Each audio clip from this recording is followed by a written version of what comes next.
Le 14 juillet, prise de la Bastille. Alors, je vous en raconte l'histoire, la vraie.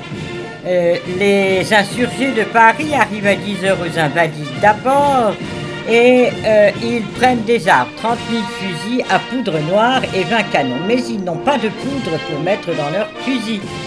Les émeutiers se dirigent alors vers la Bastille pour y chercher de la poudre pour mettre dans leurs fusils.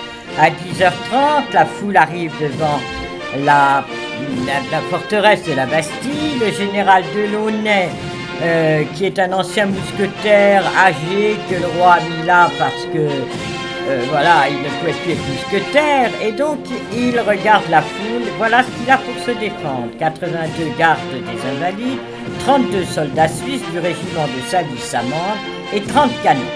Impossible donc de combattre ou d'attaquer cette foule. Il décide donc de parlementer. C'est les premières discussions ont lieu, et pour finir, la reddition de la garnison est acceptée à la condition qu'il soit jugé à l'hôtel de ville, mais que la garnison soit épargnée. En chemin, Delaunay décapité par l'aide du cuisinier Desnos, et le Jacques de Flesselles, prévôt des marchands, est lui aussi décapité. On promène leur tête au bout des pics. Pendant ce temps, c'est le pillage de la forteresse qui commence et qui se termine dans un bain de sang avec 114 prisonniers, dont 7 sont assassinés, centaines de morts et 73 blessés. Alors, dans les prisonniers libérés, écoutez bien, parce que ça vaut son pesant d'or, la prise de la Bastille, c'est quand même un symbole.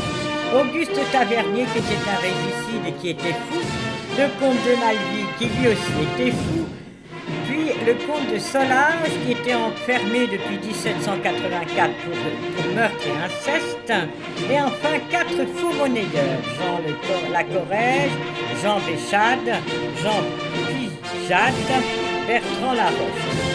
Heureusement, le marquis de Sade, qui était enfermé là, avait été transporté 10 jours auparavant dans une autre prison.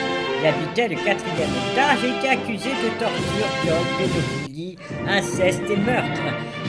Il a donné son nom au sadisme. Voilà les prisonniers de la Bastille. Donc ça n'a rien de très glorieux, bien au contraire.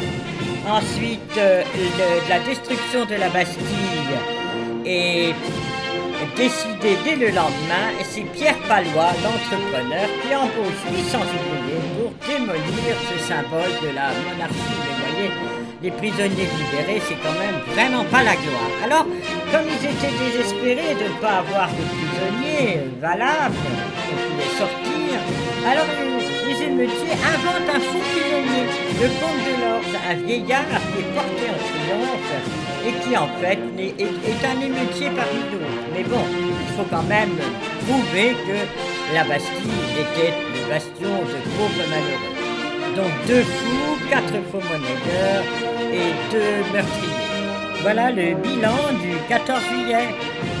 Et ça fait réfléchir quand on sait la vérité.